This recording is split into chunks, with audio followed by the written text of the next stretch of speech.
Hey there, my name is Nathan Logsdon, and today I'm going to be using my SawStop PCS 175 to create a men's valet chest or a men's jewelry box.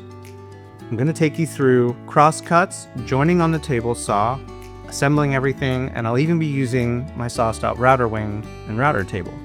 This is going to allow you to see some of the versatility of the features of the saw and see how you yourself can do some fine woodworking. I start by labeling all the pieces so the grain direction will wrap continuously.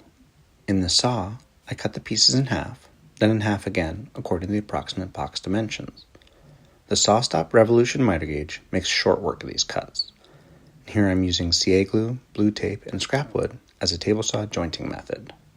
Now we're going to adjust the height of the blade to only be as high as the workpiece and just a little bit higher. That way it doesn't cut through these strips of wood, but it cuts all the way through our piece. And when it comes to winding the fence, you can either ride right up to this, or you can measure and split 1/8 on this point. So I'm cutting at 8 3/4 of an H. So I'm going to take it just below that. So that when it cuts through, it's taking an equal amount off of each side. Each time I pass the pieces through the blade, I keep even pressure down on the board, but firm fence pressure with the push block in my right hand. Now you can remove the scraps and test for any gaps. When it comes to glue ups, I like to line everything up, get it all ready. I tape my bar clamps so that the glue that drips doesn't seep the color out of the bars. And then I like to clamp each of these where they meet up with another clamp, and that helps to line everything up before I put another trigger clamp over top of everything. That keeps me all straight and tight. And then I also like to do a dark wood glue, and that's going to help with the walnut so it is not as much of a stark contrast if for some reason there is a tiny gap in your pieces. I tend to overglue because I'd rather have too much squeeze out than too little. The small clamps on the sides ensure the boards are even before tightening, but you can use cauls for this as well.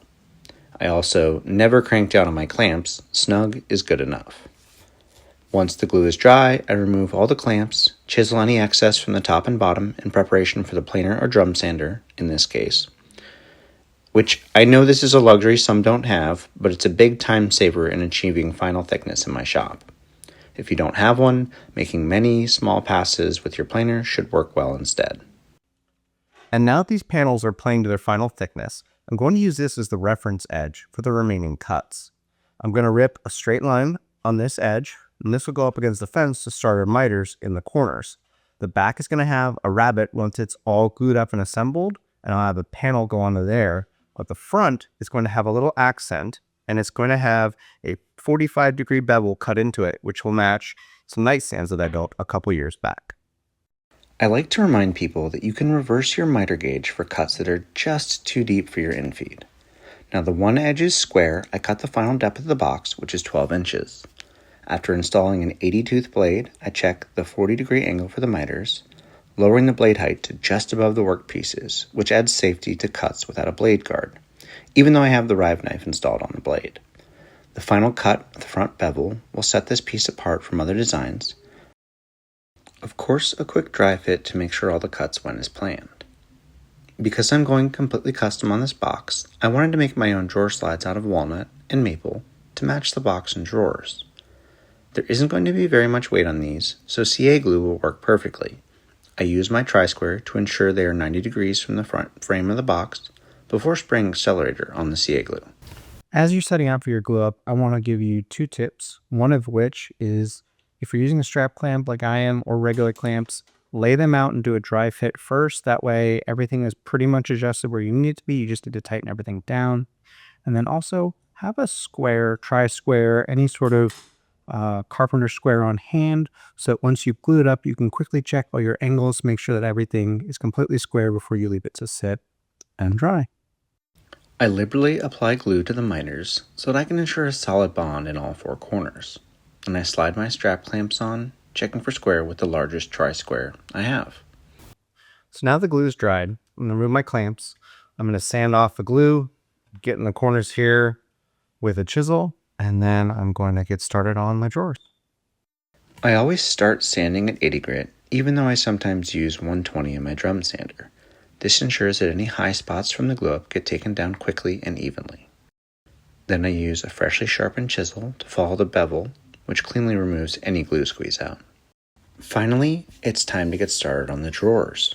I use some 3/8 inch maple for the frames, and then cut them down to 3-inch and 2-inch heights for the 4 drawers. Back on the miter gauge, I cut all the drawer pieces to length.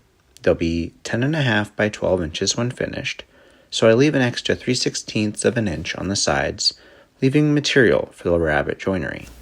So now the drawers are cut to size, I'm going to be using a couple different types of joinery. The front and the sides will be rabbeted together, and then there will actually be a dado for the back of the drawer to slide in. And this will actually leave my drawer being shorter than the actual side depth. This is going to allow that when you pull the drawer out, that it supports itself and doesn't fall right out of the box. And then I'm going to be adding some organization inside of here as well. I go with all my drawer front rabbets first, so that I can adjust the miter gauge in even increments, doing one side, then flipping for the other.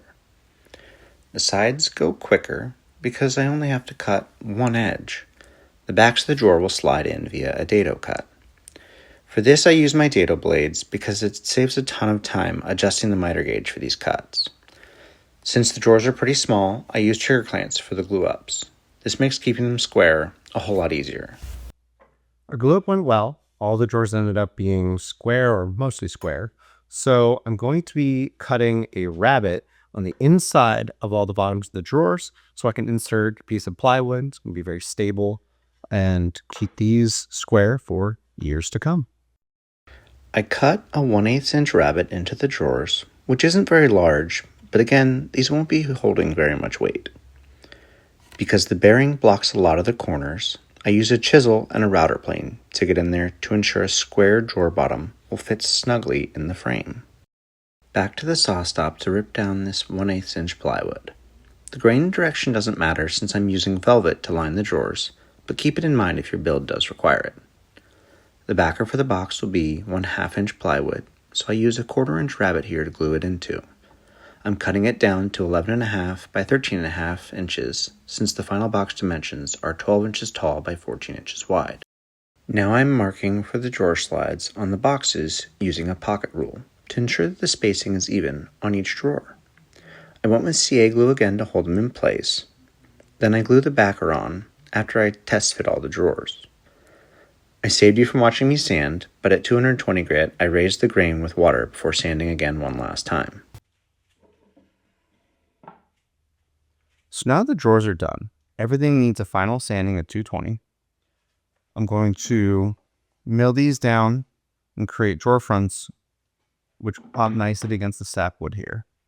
I'm going to use dowel for drawer pulls, add a coating of teak willow to the entire box, and then the drawer bottoms will go in with a layer of felting, which will protect what goes inside, and it will pop nicely when you open the drawers. I plane the drawer fronts down to just inside the edge of the box's bevel, squaring up the edges while also getting the pieces to final height, knowing they have to be cut down one more time and will lose 1/8 of an inch. I carefully considered the grain orientation as I cut 1 to 3 inches and the other 3 to 2 inches. For the poles, I mark center of each piece and then center punch. Using the drill press at 3/8 inch depth ensures plenty of surface area for the glue to bond with the dowels. When installing the drawer fronts, I use the CA glue clamping method with wood glue in between. This allows the accelerator to hold the CA glue in place while the wood glue dries completely. And for drawer spacing, I use my favorite trick of dividing up playing cards to guarantee there is uniform spacing with each drawer front.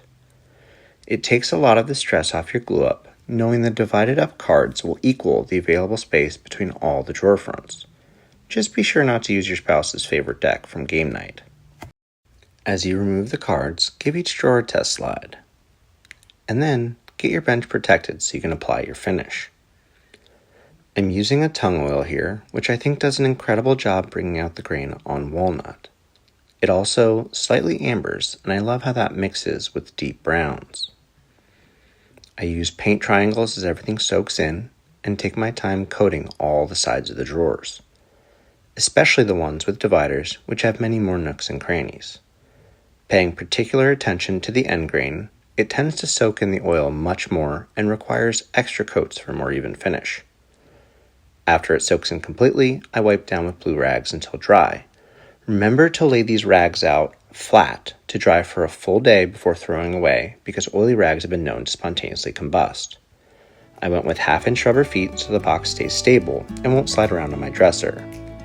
I wipe down the drawers again and ensure they are completely dry, knowing any extra tung oil would soak into the velvet and ruin the liners for the drawer bottoms. I really enjoy how the green of the velvet pops with the maple and walnut combo. I hope you found this video helpful, and I want to wish you good luck on your project.